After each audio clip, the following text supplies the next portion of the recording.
Hi, this is Damon Pistolka, host of The Faces of Business, where I talk with interesting people, sharing life and business experiences to entertain, engage, build community, and provide information to help others succeed.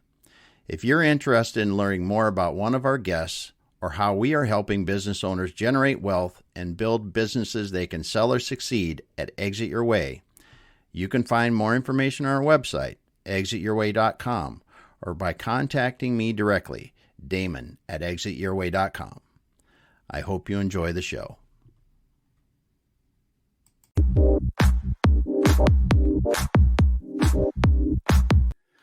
All right, everyone. Welcome once again to the Faces of Business. I'm Damon Pistolka, your host. I am so excited today to bring you my special guest. I've got Ronald Henderson with me here today. Ronald, welcome, my friend. Thank you, Damon. Thank you for having me on. I appreciate it. This is incredible, dude. You're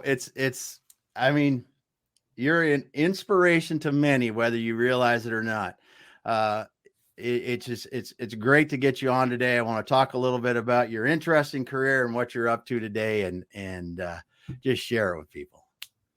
Be glad to do it. And before we get started, I would like to thank everyone out there in LinkedIn that I've been associated with. I really appreciate your friendship and your support. Without that, I wouldn't be here today. So thank you. Awesome. Yeah. So if you're listening, go ahead and drop in the comments where you're listening from. But more importantly, if you're listening and you're not connected with Ronald, go ahead and send him a connection request. Just let him know on the note that you heard him here and we were talking on the Faces of Business, and he'll accept it. You can start seeing his good stuff that he's sharing.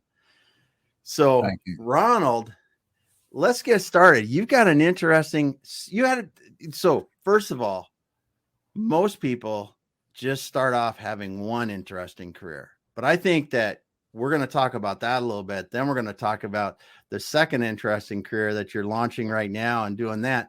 But earlier, your first career, I'll call it, you were servicing business machines that were taking care of some very important people.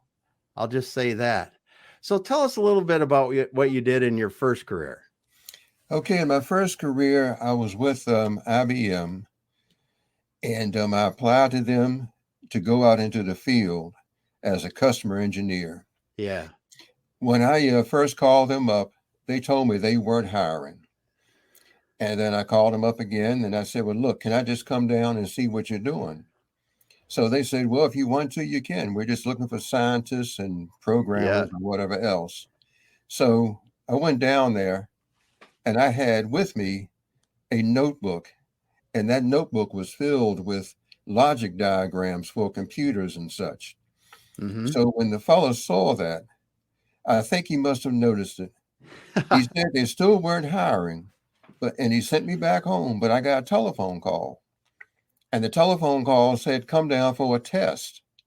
And I'm thinking, like, a test? My gosh. Yeah. So I come down for the test, and I took the test. It was like a intelligence type of thing, reasoning and manipulation and so forth. It had electronics in there, some computer stuff.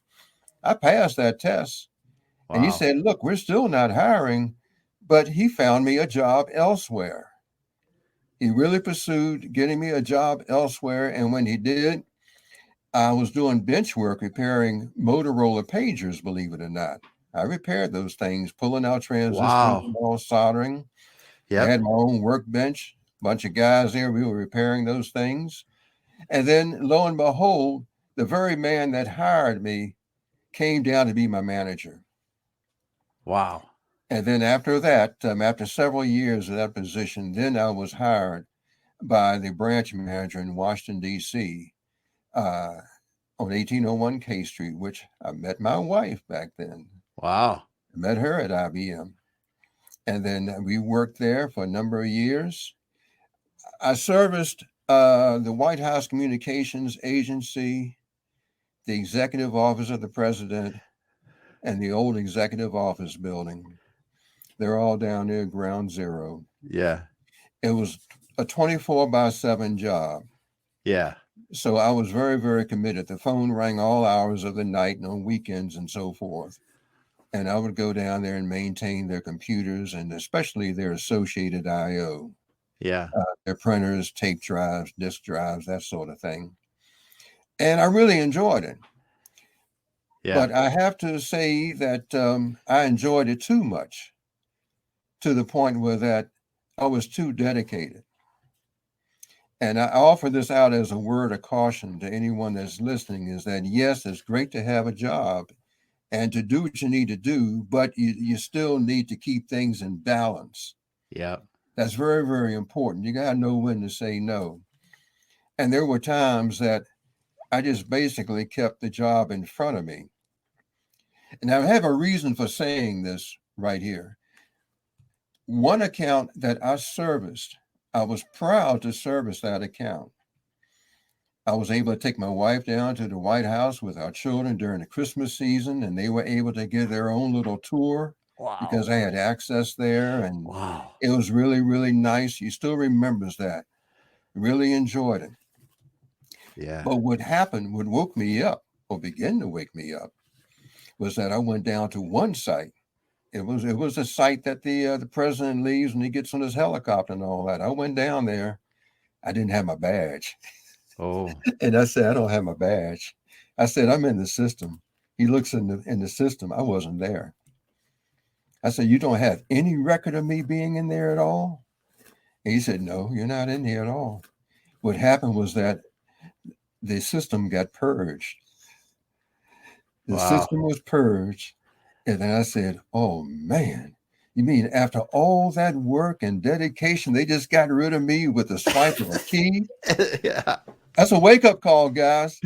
Yeah. That was a wake-up call. I had all those badges and stuff, and I thought I was the man, but no, nope. They cleared that system out, and I went along with it. Yeah. So Yeah. I just say that, yes, I was an account customer engineer, and I serviced a lot of equipment. And what happened was that when I got transferred to another position, it was fix and repair. Mm-hmm. I could not have the same dedication to a site that was fix and repair that I had to an entire account Yeah. where I was a point of contact. Yeah. That was a mind shift that was very difficult for me to make the transition. Yeah. So I still had the same dedication and the same impact on my family because I was so dedicated to the job, whether I was 10 miles away or 120 miles away, I was still on the job. Yeah. Wow. That's something. I just can't imagine what it was like servicing the White House and to be able to be there and because if something's not working there, it's kind of a big deal. Well, it was a big deal. It was a big deal. And the thing is that I really was available, but maybe too available. But that was like the demands of the job. I mean, you've got doctors and nurses out there that are working extended hours because of the situation. And their dedication is just awesome. Yep. It's just awesome. Yep. Well, we got Thanes listening here, and whoop, I put the wrong thing up there. I'm getting it here. He said, "Did Deborah say you could do this show?" Say yes. Yep. She's a couple of feet away from me, Thane. She did. So that's good. So Thane, he did get approval. It's a smart man right there. And so Thane's got some comments in here. Thanks so much for being here, Thane. But so I can't imagine, because my wife is a Christmas freak. There's just no other way to say it. She would just probably, I don't know, probably have a heart attack if she went to the White House on Christmas, because that's one of those things that we do. We drive to different towns to just see Christmas lights. But that's a special memory, I'm sure. It was a special memory. And that's another thing I like about you is that you're a family guy and that you seek to have balance in what you're doing. Well, I don't know how much balance I have, but I love my family dearly, and I will wake up at crazy times in the morning just so I can get my stuff done so I can be with them later. That's what I do. There you go. But so you're there doing that, And now this isn't just for a couple days. I want to just kind of go through your background a little bit, because you had 33 years at IBM. Then you had another 4 years at Ricoh, and then you had another 7 years at, what is it, Computer Engineering Systems? Customer Engineering Services. Customer Engineering Services. I had written CES, but man, you had to know a lot about these business machines that you were servicing. That's for sure. Yes, I was required to. Yeah. But I found that it was important too, though, to know your customer. Mm-hmm. To know your customer. Yes, a service tech can go in and out after doing the job. He can breeze in and hopefully fix it right then and then go back out the door. But if you know your customer's operation, then you have a better idea of what's critical, what's not. If their machine is going to be down, then what do they have for backup? I mean, how is it going to affect it when you've got trucks at the loading dock and they're waiting for you to have the inventory sheets for them to take elsewhere, or to have invoices for their delivery people? I mean, they need to be printed out. Yeah. You got to understand that. You got to know who your point of contacts are. Who are you dealing with? Mm-hmm. And that's the way it was with me with my other sites, was that I said, look, these people have deadlines that they've got to meet so that other offices can have their paperwork, their product ready for them when they come in the morning. When they come in with that cup of coffee, they expect to have stuff on their desk. Yeah.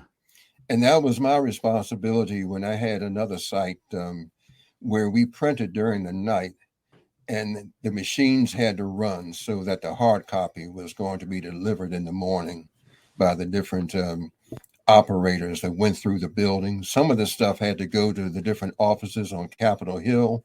They had to have their printouts. And it wasn't just one of those things that you could take lightly. Yeah. That, I guess, man. So this is kind of because I am a bit of a nerd. So, I mean, when you talk about some of these business systems that you were servicing, like, how big were they, and how many pages are we talking about something would print? I have no experience with anything like this, so I'm just kind of getting an idea. Okay. This is going back quite a few years, but several of the printers that I had in particular that were critical printers were the size of the old large Kodak copiers. You remember those big beasts that they had some 20 some years ago? How big is that? Is it like a size of a car? Is it the size of a desk? Is it? It was like it's like the size of a refrigerator laying on its backside. Okay. It's So pretty big. Yeah. So they're bulk printing this stuff, man. It was the White House budget. It was a budget for all the different agencies. Yeah, that's a few pages. Right. It was a budget for all the agencies. Let's just back up a bit. You serviced a printer that printed the White House budget. 3 high-speed printers doing 91 pages per minute. Yeah. Now, we were doing the work.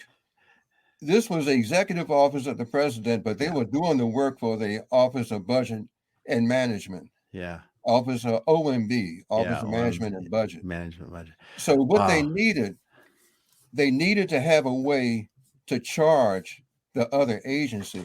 Mm-hmm. So I built a couple of boxes that had counters on there. Yeah. And I hooked them up to these printers so that when the operators ran their jobs during the night, they didn't have to look at the actual counter of the printer. They can look at these boxes that had counters on them, so they would know how many pages they ran that night, and they would record it. Wow.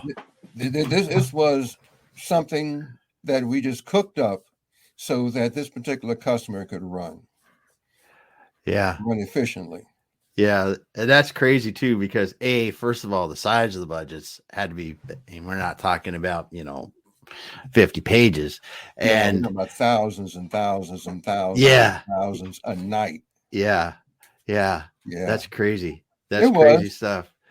Well, and because in most businesses, they've got a printer or two, or they even got one that's more of a kind of main printer, but they're not printing thousands of sheets probably even some of them in a week or a month, they don't print that much, but doing it every day, that's a whole nother level for business machines and durability that you need to have.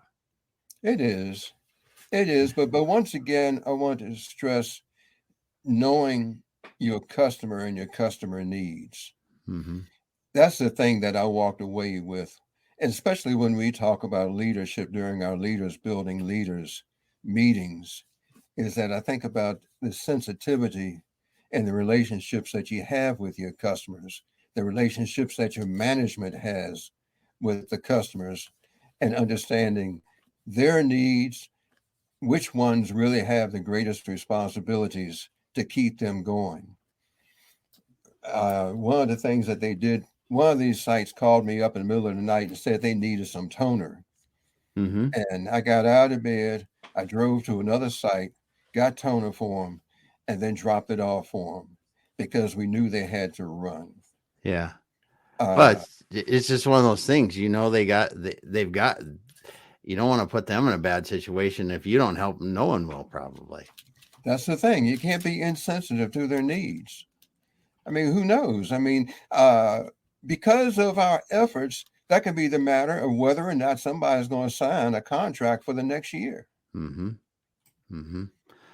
And those kind of things, like you're saying, it doesn't matter what kind of business that little, and people talk about this a lot in business. It's that extra few percent of effort that you put in there, or that extra 10% of effort that drives that long-term business, because they appreciate that little bit of extra effort so much compared to everything else.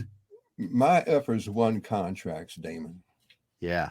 My personal I efforts can hear it. won contracts. I'm not saying this out of pride. No.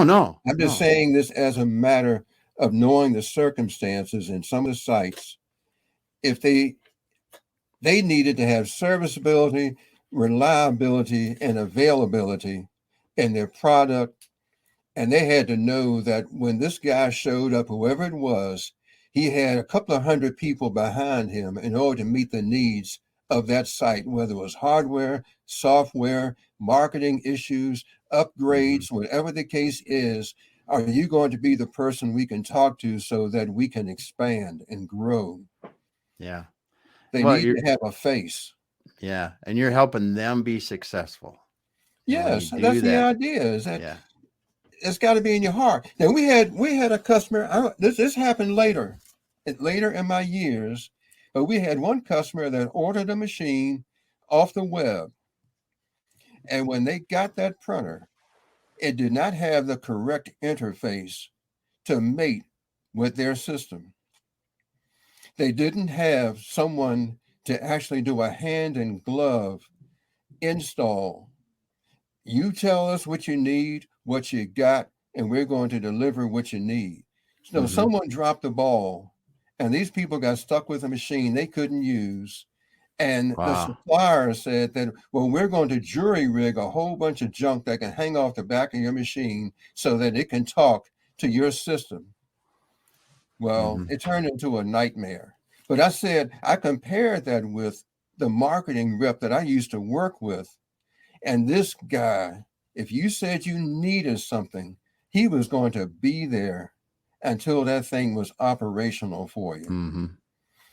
And Yeah. that mattered a whole lot to that particular customer, multiple customers. Oh yeah. Yeah. That kind of dedication really does. The dedication, but that's where his business was. It was his business, and he took care of his customers. Yeah. Yeah. So when you're in those situations, the one thing that I always wondered, because I've been on the other side of that in settings where we've got manufacturing equipment and a technical service person comes in, how many times were people glad to see you and nice, or how many times were people kind of grumpy and, just get it fixed kind of thing? That's one of the things that I would wonder. It was a good spread. I had some customers that I had such a relationship with. If I saw them on the street, they would tell me to come by and just come by and have a cup of coffee with them. Awesome. And I've had other customers that just took me for granted. I Yeah. did what I had to do, but I can't say that I always gave them the red carpet treatment. Yep. It's both ways. I was just curious because some people don't. I guess they don't understand the person that's going on the other side of a business transaction sometimes, and they don't understand the situation that person's coming into. But that was one of the things I wondered. Well, we got Gracie saying hello. Hello, Hey, Gracie. Gracie. Good How to you see doing? you. Yeah, yeah. She Oh, says, oh, "Greeting from sunny California." Yeah, she's gonna rub it beautiful. in. It's good Gonna to rub it see in. you. And you Yep. radiate like you're from California too, Gracie. Your Yep. beautiful smile. Yep. That's for I sure. want to give you an example of something, Damon, to Mm-hmm. look at this from another point of view. When you ask about a service tech, an air conditioning guy came in to replace our entire unit. And I was just talking with him, having conversation with him. And then just in the midst of his working, he realized he didn't have the igniter for his blowtorch. And he was going to go to Lowe's and get an igniter. And I said, "Hey, look, man, I've got an igniter out there in the garage. Yeah. As a matter of fact, when you get done with it, you can have it." See, the thing was that I was talking to this guy. I mean, we had a relationship. It wasn't like, okay, fix my machine and then I'm going to disappear. Yeah. No, I say he's a service tech and I feel in his position. Yep. So because we had developed some rapport, when he came in the house, he saw a space all prepared for him to bring it in through the basement door, nothing blocking the way. He had light. I mean, like, I'm going to treat this guy like I'm in Yeah. his position.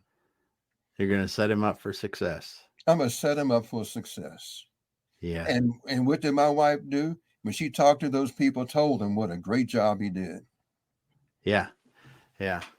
Well, and that's who is somebody else? Oh, Jody Lennis was talking about that, wasn't he? When he had, because the people that services that pick up his garbage are so nice. He was talking about. Remember that? And Yes, there's so many people that and even with and it's a much different thing, but the e-commerce people that I work with, it seems like the only reviews that you get are bad reviews. And I think if people can spread the good word, it's a lot more advantageous, it and is. it helps a lot because there's so many people in this world that go around doing an awesome job, and if we can help them, they're going to do better. And if we even let other people know that they're doing an awesome job, it just makes it that much better. It does make it. And we've talked about peer recognition too and morale on the job, how important that is. Yeah. Uh, One of the things I enjoyed doing was recognizing the guys that I worked with. Mm-hmm. I worked with some fantastic people, some side by side, some part of the support structure. And I wanted them to be recognized for the extra effort that they gave because when this stuff was done online recognition, managers get to see that stuff Mm-hmm. and they want to know so they can do their what do you call it? When the managers They do the reviews. yeah, the reviews. When they do Yeah. those reviews, I say, hey, look, I want them to know what these people did that made my job easier and made the customer happy too. Yeah. That's important. Yeah. It is. It is. And yeah, there's just so much of this, and I think about it. And actually, this is a goofy kind of comparison. But I watch the Seahawks. That's my football team out here, right? And Adrian Peterson is a running back that used to play in Minnesota years ago. Adrian he's in his early 30s, so for a running back, he's old. And he came out to the Seahawks this year and played in one game, was able to, but he got hurt. So he's the right age. He's getting a little older, right? But what he was able to do is he was able to then switch his mindset and said, I am hurt, but I've got a lot of experience in this game. And he helped Rashad Penny, which was a young up and coming running back, Wow. learn how to practice better, learn how to take care of his body better. And today Yeah. I was just listening to this morning, I was listening to the end of season video interviews with a few of the people, and listening to Rashad Penny talk about Adrian Peterson and how much he helped him.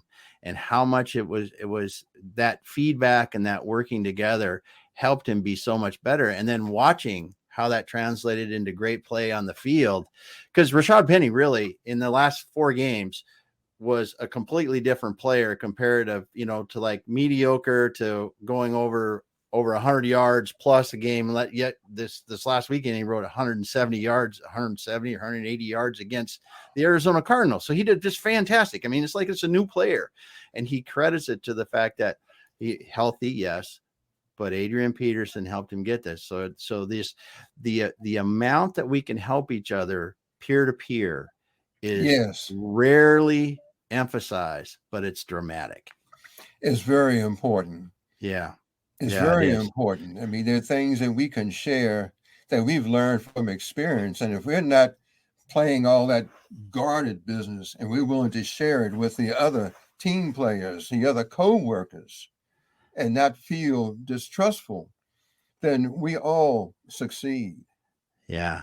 Yeah, that's for sure. That's for sure. Well, real quick, we got Jim Kunkel here from I believe it's the Codings Association.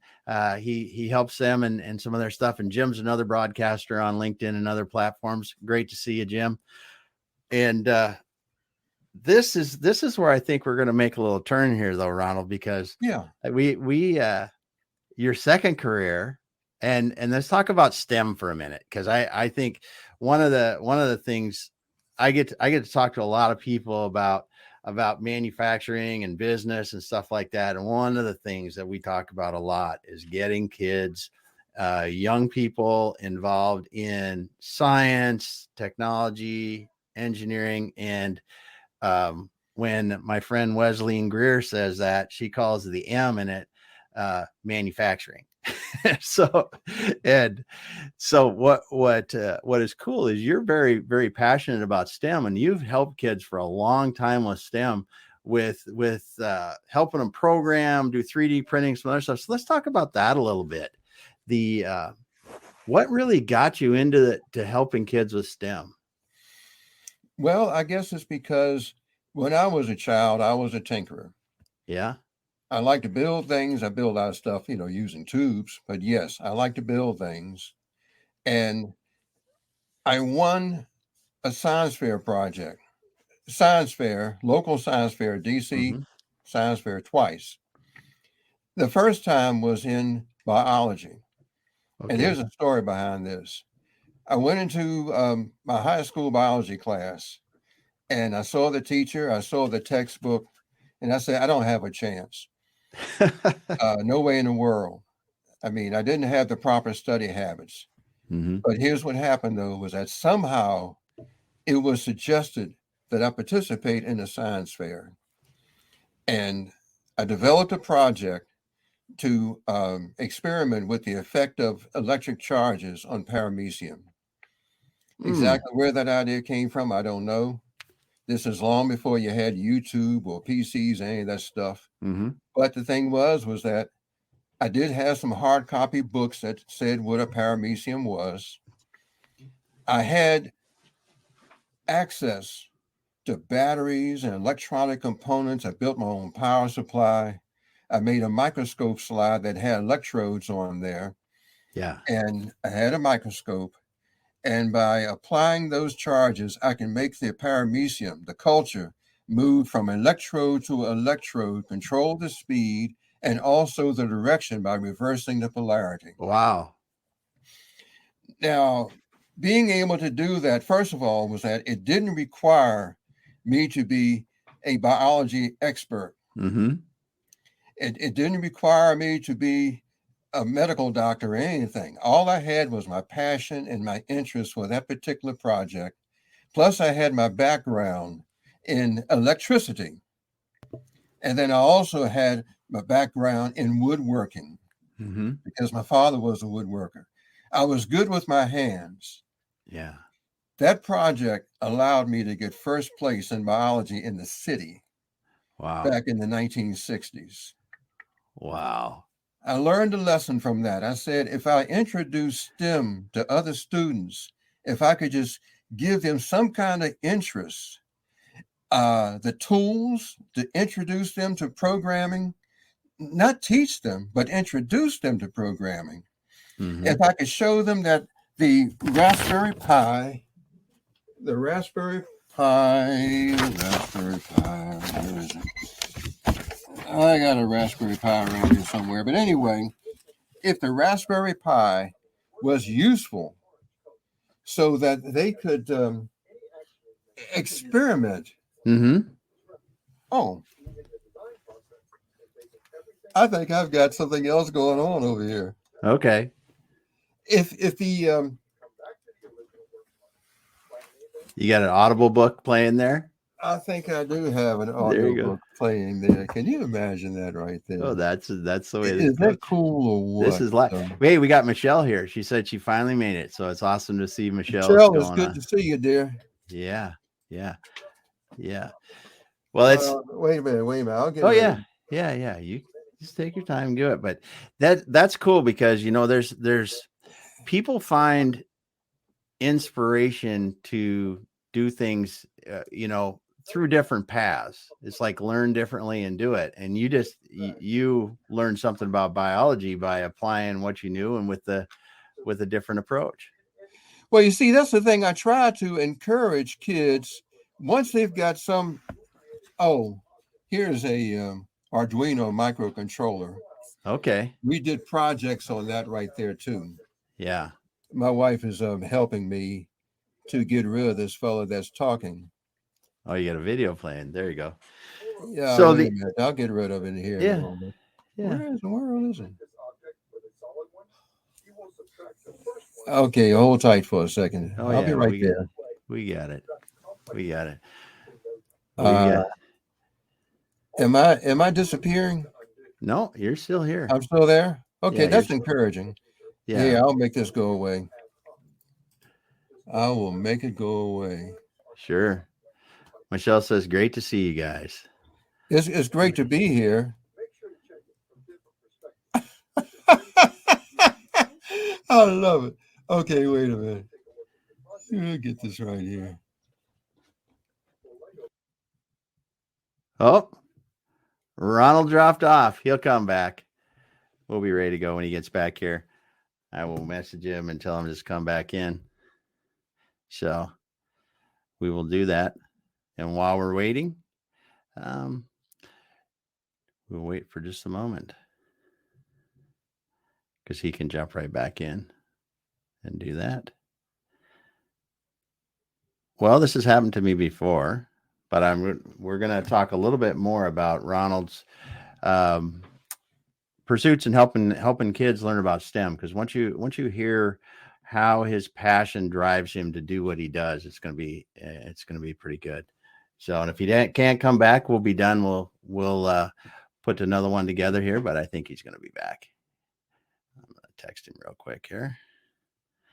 So, Michelle or Gracie, what are you up to today? Did you have a good day? You can drop in the comments there. I see they're talking to each other in the comments. And I'll just say,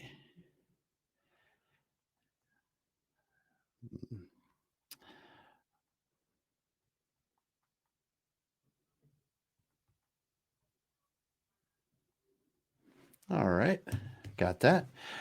Well, so let's see. It's Tuesday this week. So Thursday, we got Jody Lennis. He's going to talk about finding the leader within. See, I knew Ronald would be back. You better believe it, brother. I'm not going anywhere. I know. I knew. I'm I was just having a waiting. blast. I was filling in. You're a lot better filling in than I am. But we got it. But here's the point, though. Yeah. Is that I was trying through STEM to develop the new generation. Yeah. That guys like you and others need to fill the bill. It's not all about social media. It's also about, building. Who's going to be the next Elon Musk, for crying out loud? Exactly. Or the next Steve Jobs.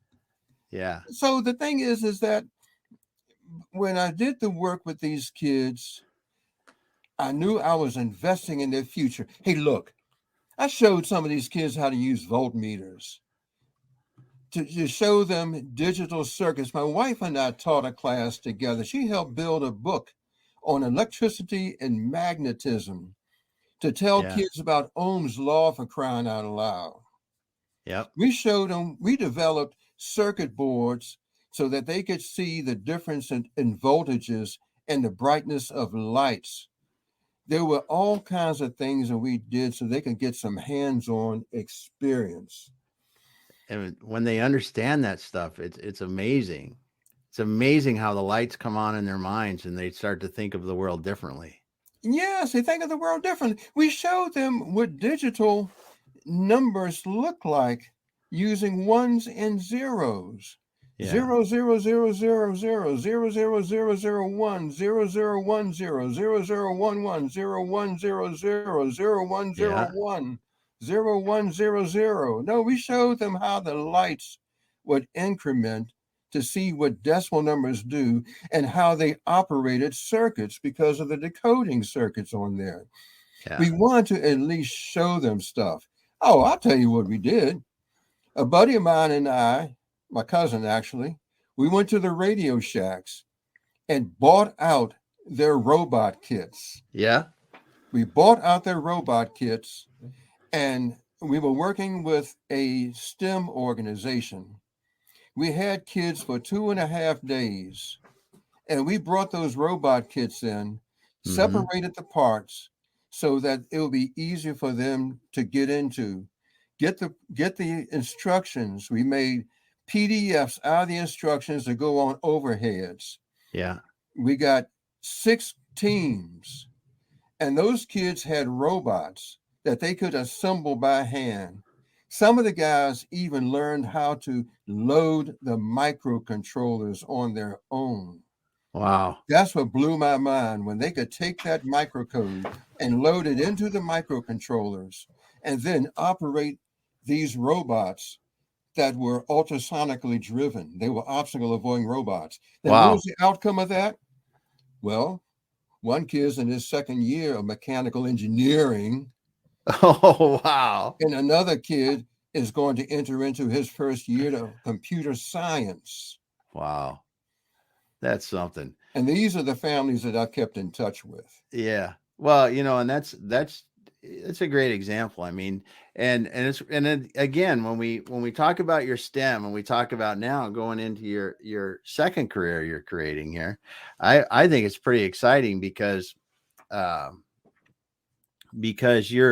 you talk about the title Success After 70, A Man Reborn.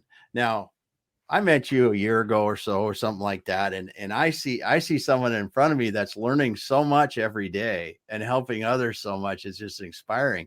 And we had a call last week or whenever it was, and we're talking more about it. We talk a lot more than that. But when we were talking about listening to you and how the STEM is really helping these kids, and your passion for it is something, because I think that as you look to your second career now and what you can do and mix STEM with other for-profit kind of stuff, it really is interesting how you can combine that and help people. Well, it is. It is. I've done a lot of pro bono work, working with one organization, but I did lead a seminar for which I was paid. Yeah. And I also taught a class Yeah. for which I was paid. And I'm looking for numerous opportunities in that. I'm looking to start a nonprofit organization where we can get into schools and then perhaps even expand across the country. Yeah. Yeah. Because it's so cool. It's so cool because I look at you, Ronald, and I think, and we talked about this, you've got desire, and you've got skill, and you've got time. Those three things together are a powerful combination. It's a powerful combination, my friend. And I'm just excited to see what you can do by bringing other people in with those technology skills together with you to really show these kids some STEM and give them inspiration to, like you said, the mechanical engineering student now and the computer science student, that they may not have known or been inspired to do that. That's true. That's true. I do have to mention a transition point, Damon. Mm-hmm. At the time that I retired and I no longer had a job, I was like Ronan. I was like Ronan. I was like a samurai without a master. Yeah. And I had to go through a transition period. More time at home, uh, Yep. no agenda running. I began to get rid of my agendas. Yes. And I said, I've got to learn how to be in the public and learn my identity, learn my value, that sort of thing. Yeah. And I got involved with a law of attraction group, and I'm still with them. And they gave me a wider view of life and business. Mm-hmm. And I got to interact with them as people. And then when I got involved in LinkedIn, there were a number of people that I met that were very, very beneficial with me. Rashad Ahmed is one, Mama Liz is another. There's another person by the name of Dr. Nick. I mentioned these people because they were personally reaching out to me. Mm-hmm. They were talking with me. And I was making a transition from working on machines to learning how to relate to folks. That helped me and my family. I've got to Awesome. admit, learning these different things, the mind, the spirit, the body, and dealing with a lot of just talking stuff, I could get involved more with people and not to be so driven. There was an issue of being driven. So then after that, we ran across Thane. We ran Mm-hmm. across Thane. I said, I'd like to meet this fella. And then we were able to do the Leaders Building Leaders. That was awesome. And it was Mm-hmm. helping me to learn more about me and to take that time for the time to reflect, refocus, and recharge. That was the mantra. I had to do that because my life was out of control. Mm-hmm. All I was doing was just running from one thing to another. But then after we began to realize how important it was to look at your life from week to week and what are your daily activities and such, that was something that I never really grasped before. I did the 7 habits, and that was awesome. But as far as relating to inwardly, I didn't understand that. So the Leaders Building Leaders gave me this certificate. Mm-hmm. And I am so proud that my wife and I got this certificate because we had the discipline to make the meetings, to be able to relate to other people, to share, to learn, building relationships that are long lasting. That was so, so important. Yeah. This Yeah. particular book right here. Yeah, the 15 laws of invaluable, yeah, the 15 valuable laws of growth. Yep. I was growing technically, but not individually. I was adapting to the job, but I was not dealing with me as an individual. Yeah. Yeah. So I have to really just thank our groups, Leaders Building Leaders, and Think and Grow Rich and You know, 15. you make such a great point because we're all driven in our careers to boom, boom, boom, boom, boom. And I think it takes a while until you realize that the career is part. Yeah, it's part. But if you're not right, if you're not right, first of all, you can't be as good as you want to be in your career. If you're not right, you can't be as good as you want to be for your family and kids and friends and everyone around you. And you can't be as good of a leader, as a peer, as a whatever. But when you take that time to really focus on yourself, and that's what I love interacting with you, dude, because it's you've put this work in and it shows. And now when you're going forward, I think this is going to be, you're going to even be more powerful helping the kids with STEM and inspiring other people to do what they want to do. Yes, So, yeah. it does allow that. And it also gives me a vision for my family too. Yeah. Yeah. all that in balance. I think it was one of the things that we said. We said that skill and talent will get you up the ladder, but character keeps you there. And I said, I really need to develop my character. I really need to have that sense of awareness, or that time looking in the mirror, the reflection, and just developing myself. Yeah. This was necessary. You're talking about stuff, Ronald, that I think is incredible, and I think it's far too rarely spoken about or talked about, because everybody is in business now, or doing work, technical work, doing whatever they're doing, is always driven on the job, and we don't talk enough as a society, at least in the United States, I don't think, about making sure that we are building ourselves up. And it's not always something else. You have to look inward on this and really understand it. And sometimes we're just not ready for it. But when we are ready for it, if you embrace it and do it, I think it will really allow you to live a much fuller life. And that's important too. Yeah. There was a moment in my life.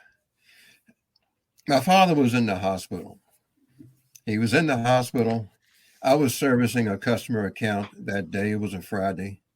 And I was preparing to go to another site. I was going to go to the hospital later that day. In the evening, I was going to go. A co-worker who has his values pretty much in place like you do said, family first. And I said, okay, then. I'll tell you what, then. I told my sister I'll go to the hospital and I'll see my father rather than go to the other account. My father died within an hour of me being in the hospital. Yeah. He would have gone with nobody there in his room if I had gone to that other account. Yeah. He would have died alone. I had a chance to pray over him and sit in the chair, and I sat in the chair, and there was such a peace that came over me while I was in that chair. And then someone came in the room and they said, he's gone. Yeah. Yeah. But you were able to be there. I was able to be there because someone spoke to me and gave me some advice. And fortunately, I took that advice. Somebody that was balanced, that had their priorities in order. Yeah. And he told me over the phone, he said, family first. I said, okay, I'll go. And then boom, that's it. So I'm just saying, though, is that was an experience. I mean, it's a learning experience. I'm going to share it with anybody. Oh, yeah. Yeah, it is. It is. I've spoken about it before, too. I was able to see my father when he passed this last year, and I just wouldn't do it any other way. Yes. Yeah. Getting to the voiceovers, I have no idea what the time is. Yeah, because now the other thing, let's get talk about this though, because man, you got this smooth voice, and you decided, what prompted you to start thinking about doing voiceovers? Because I think it's cool. Wife. Yeah. So Deborah helped you with that. She helped me with it, and she was with me side by side. All right. And I met with some people. I went to a studio. I was making arrangements for training. Yeah. The problem was that it was in my head to be able to focus on that and pull me away from work. Yeah. Not just physically, but mentally. I really had no idea who the heck Ronald Henderson was, other than phone ring, run out the door. Yeah. I had no concept. And I'm saying this, I'll admit it. So I'm just saying is that, yes, we made some efforts, but it wasn't consistent. Mm-hmm. Now, what happened is that several years ago, my cousin was doing documentaries, and he asked me if I would narrate for him. Yeah. He had a studio in the basement. And yes, I did. I stood there at the podium, and I had the microphone there, and I read his scripts, and we worked it all out and everything. And then one day he played it back, and You show the videos on the screen, and I'm listening to the voice, and I'm saying, "Who the heck is that sucker?" I mean, Yeah. that's me. I'm Yeah. saying that this really can happen. Yeah. So then we've made several other documentaries there too, and also the work with Thane. Thane gave me Yeah. the opportunities about the least interesting man in the world, Yeah. and the night before Christmas we did that, Yeah. and we're looking at other opportunities. Yeah. Yeah. So if people listening out there, if you connect with Ronald on LinkedIn too, because for voiceover, he can give you some examples of his work and do that. It's very good at it. Because you just like someone that would study their craft and anything else, you have to put in work on voiceover, and you have to think about the context of what you're reading and the other way that you're speaking, really, don't you? You do, but the greatest advice too that my wife has given me is to be yourself. Yeah. That's for starters, is to Mhm. be yourself, and then of course there are going to be variations, and I can do that under direction. I mean, I'm Mhm. still getting experience in this, and I still have a way to go as far as training and all that sort of thing. But Yeah. if you've got something within my range and you want a normal speaking person and you're willing to work with me, I'm willing to work with you. Yeah. That's awesome, Ronald. That's awesome because I love to hear your passion for uh, life, learning, and developing these new careers. Whether it's teaching kids the STEM, working with your 3D printers. We didn't even get to talk about 3D printers. You're like a 3D printer master. If anyone wants to know about that, they should be contacting you about getting 3D printed stuff. Because you said you have two 3D printers in your house too. I've got them, and Yeah. yes, I have done some printing. I've done a considerable amount. Yeah. I want to learn how to turn into a business. Yeah. Yes, I mean, be able to do things on demand. Yeah. I'll Yeah. do that. That's something. I had an experience. I've got to share an experience with you. I was on the job slaving away in this big box store, and I was at a cashier's station, and a young man came up to me. I was depressed. I said, "I'm stuck doing this crap." A young man came up to me. He introduced himself, and he was in one of my classes, Oh wow. and he said to the cashier, "He's my teacher. He taught me engineering." Wow. And when he said that, then I said, yes, I did make a difference in somebody's life. Yeah. I said, I'm over here having a pity party, paying my dues, but yet someone came in there at that time. It was the timing of it Yeah. that made the difference. Wow. Ronald, it's I think that's common for people though. We don't realize the effect that we have on others. And you've impacted a lot of people positively, not only with your STEM work, with just being you as well.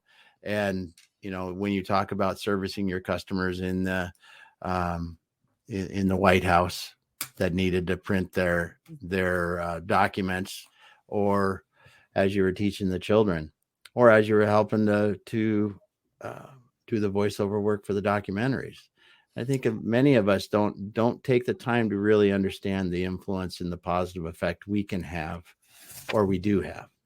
Well, Damon, I'm grateful for the people that I'm with because it wasn't always like that. Yeah. This is just recent. When I retired, a fellow at my retirement party came up to me with a bottle of wild turkey. Yeah. He had that wild turkey. He was going to give it to me as a retirement gift. And I told him that I was no longer drinking.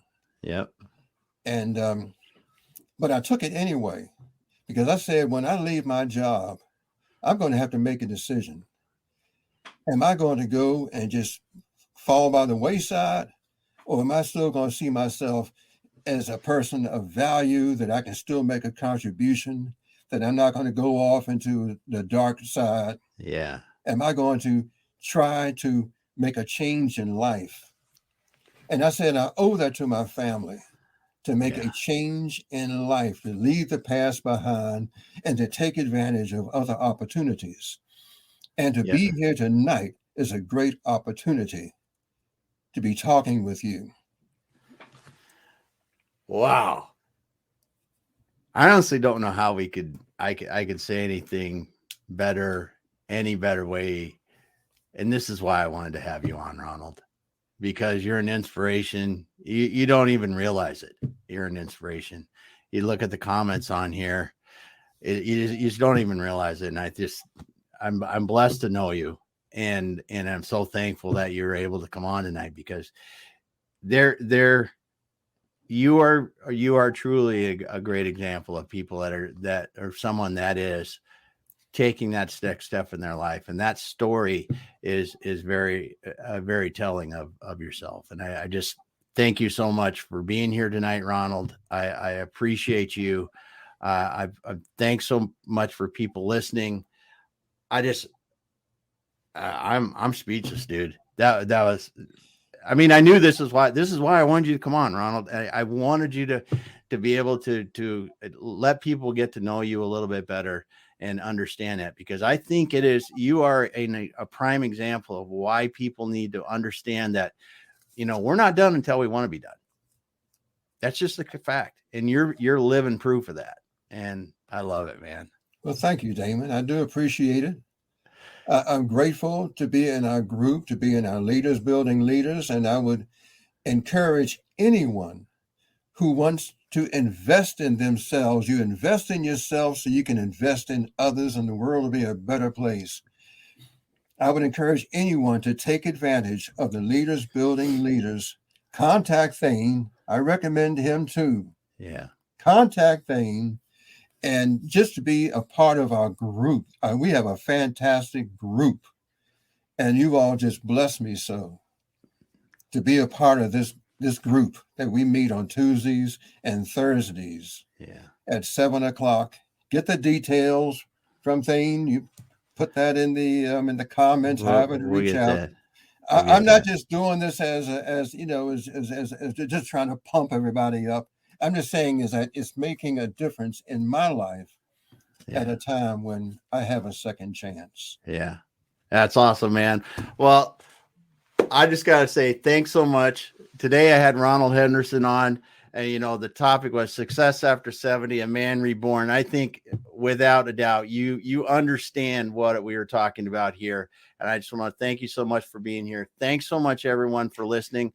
Thane, hang out for just a minute. We're going to shut off live here and be done for the day. But thanks so much. We'll be back again later. Thank you.